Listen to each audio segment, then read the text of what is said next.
البوعينين في خدمتك لا تضيع الخطة. Looking for the perfect radio partner? iRadio is your answer. Why choose iRadio? Here are the 5 compiling reasons. Trust and reach. iRadio stands as the most trusted and popular radio station in South Sudan. Backed by recent surveys with a loyal listener base, your message will reach a wide audience effectively. Extensive network. iRadio is not just a radio station. It's a network of interconnected stations. When you partner with iRadio, we'll broadcast your program across multiple locations such as Wow, Awil, Kwajok, Yambio, Bor, Rang, Malakal, and Baliet, ensuring maximum coverage and impact. Regional presence. iRadio footprint extends to the states of Western and Northern Bahr el Ghazal, Western and Central Equatoria, Jonglei, Upper Nile, and Warab. By collaborating with iRadio, you can connect with diverse communities and target audiences in these regions. Community engagement. Partnering with iRadio means engaging with communities at a grassroots levels. Your message will resonate with listeners in various locations, fostering meaningful interactions and driving brand awareness. Comprehensive coverage with stations in strategic locations like Reng, Malakal, and Baliet. iRadio offers comprehensive coverage that reaches both urban centers and remote areas. Your partnership with iRadio ensures visibility across a wide geographic area. Don't miss out on the opportunity to amplify your message with iRadio. Partner or advertise with us today and make your voice heard across South Sudan.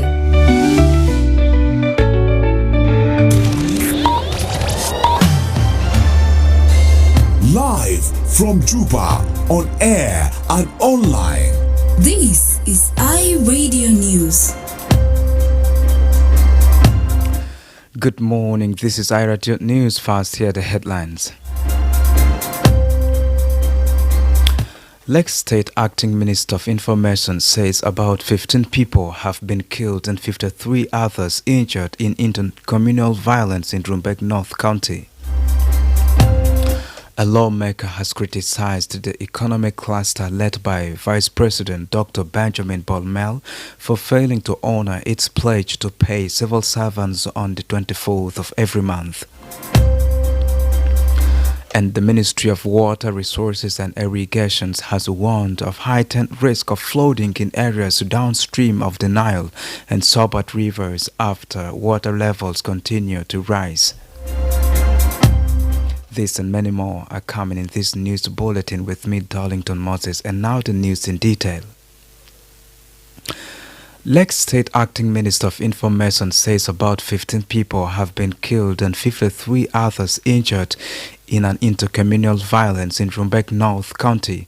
William Koji Kedjok said the clashes involved 2 cattle camps that had moved into Rumbek Center following seasonal flooding. Most of the injured are receiving treatment at hospitals in Rumbek, he added. Kedjok explained that the dispute is linked to past allegations over girl elopement, land disputes and revenge killings. He said the fight started when the groups met 2 days ago and quickly escalated. Authorities have separated the 2 cattle camps and relocated them to reduce the risk of further clashes. Security forces and organized units have been deployed to maintain order. The minister said the government is tracing those responsible for the killings to hold them accountable. He also urged communities to cooperate with security and local leaders and called for restraint while investigations continue and the wounded receive care. A lawmaker has criticized the economic cluster led by Vice President Dr. Benjamin Bolmel for failing to honor its pledge to pay civil servants on the 24th of every month. Last month, Machok Majong, an SPLM member of parliament representing Kwach in Warab State, submitted a motion to summon Vice President Mel, who chairs the economic cluster. Speaking during a parliamentary sitting on Monday, Machok again demanded the Vice President appear before the House to answer questions about the state of the economy. He accused the cluster of lying to the people of South Sudan after pledging in April to ensure salaries are paid regularly. The MP also raised concerns about alleged mismanagement of oil revenues, including the allocations of crude cargoes. Responding to Machok, Pamina Awerial Aluong, the Deputy Speaker for Administration and Finance, who chaired the sitting, said the Member of Parliament has right to raise the motion.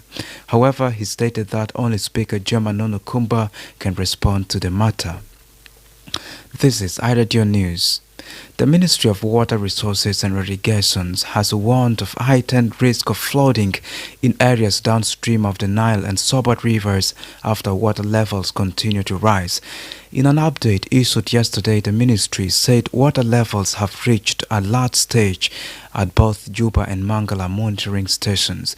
It also reported that levels at Anakdiar on the Sobat River, Malakal on the Barel Kazel Sabat, White Nile, and Ural on the Paji River have risen to 5.12 meters, 14.62 meters, and 13.25 meters respectively. The ministry said the risk of flooding in the areas remains very high. And now to the stories making headlines in the African region and beyond. Police have physically removed the Gambia's Auditor General, Mamadou Sese, from his office after he refused to give up the post in a government reshuffle carried out by President Adama Barrow. Sese, who was in the office for almost 3 years, also as an Auditor General in the Western African state, says he had turned down Barrow's recent offer to become Trade Minister. Yet the president insists that Sese originally agreed but later changed his mind. The role has angered many Gambians, with some accusing the president of trying to replace Sese with someone who will shield him for corruption allegations. And finally, President Donald Trump says the U.S. military has destroyed an alleged Venezuelan drug vessel traveling in international waters on the way to the U.S. Trump said on Monday that 3 men were killed in attack on violent drug trafficking cartels. He provided no evidence that the boat was carrying drugs. Shortly before, his Venezuelan counterpart Nicolas Maduro said Caracas would defend itself against U.S. aggression, calling America's top diplomat Marco Rubio the Lord of Death and War. Tensions between the two countries escalated after the U.S. deployed warships to the southern Caribbean on what officials said were counter-narcotics operations, carrying out a strike which killed 11 people so far. This is iRadio News, and now to end this bulletin, let's have the recaps on the top stories once again.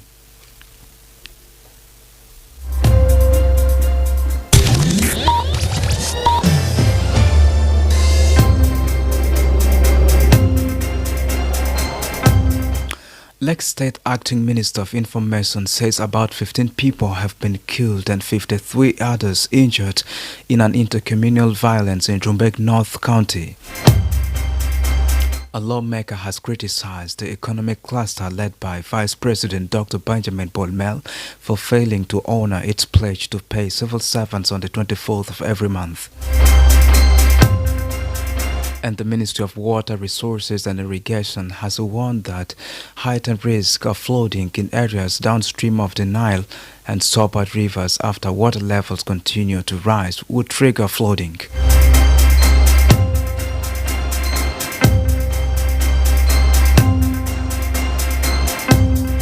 That's the end of iRadio Morning News. If there's a story or an event you'd like iRadio to cover or report about, please send us a text message on +211 925 287 It's also a WhatsApp number.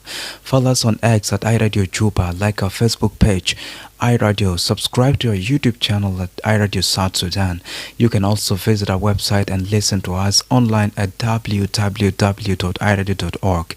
Stay tuned for news in Arabic at the top of the hour. I am Darlington Moses. Thanks for listening.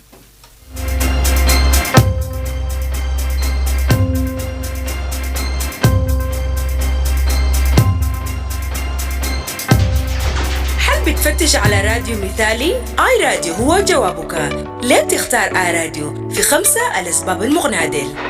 الثقة والوصول. بيعتبر آي راديو المحطة الإذاعية الأكثر ثقة وشعبية في جنوب السودان، مدعومة بالاستطلاعات الأخيرة مع قاعدة مستمعين مخلصين. حتصل رسالتك إلى جمهور واسع بشكل فعال. شبكة واسعة النطاق. آي راديو ليست مجرد محطة إذاعية، إنها شبكة من المحطات المترابطة. لم تكن شريك مع آي راديو، سنقوم ببث برنامجك عبر مواقع متعددة مثل واو، أويل، كواجوك، يامبيو، بور، رنگ، ملكال وباليت، وبيضمن أقصى قدرة من التغطية والتأثير. التواجد الإقليمي. بتمتد بصمة آي راديو إلى ولاية غرب وشمال بحر الغزال، غرب والاستوائية الوسطى، جونغلي، أعالي النيل ووراب. من خلال التعاون مع آي راديو يمكنك التواصل مع المجتمعات المتنوعة والجماهير المستهدفة في المناطق دي.